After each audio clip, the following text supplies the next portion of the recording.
After a missed period, some women will have bleeding or spotting per vagina. Doctor, is this something to worry about, or is my baby alright? This is a frequent question asked by many mothers during the antenatal clinic. Hi, this is Dr. Abinaya Vijayakumar. I'm a doctor and a post-pregnancy coach.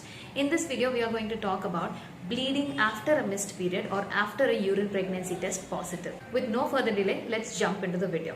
During the early weeks of pregnancy, say 5 or 6 weeks of pregnancy, some women might experience bleeding per vagina. It could be either fresh bleed or brownish discharge, and it could be either profuse bleeding or minimal bleeding. So let us discuss the two scenarios. Number one scenario, spotting or bleeding per vagina, which is minimal and brownish in discharge. This is nothing but implantation bleeding. During the early weeks of pregnancy, the fertilized ovum gets attached to the uterus in order to develop further.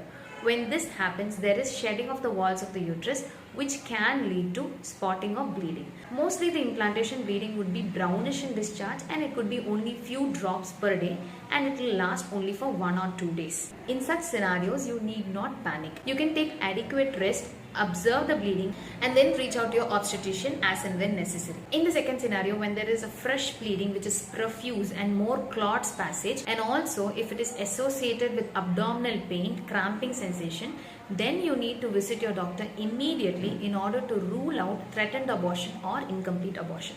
But as I said earlier, if the bleeding is very minimal and mostly brownish in color with only few drops per day lasting for only 1 or 2 days, this is absolutely normal, and this is what we call as implantation bleeding.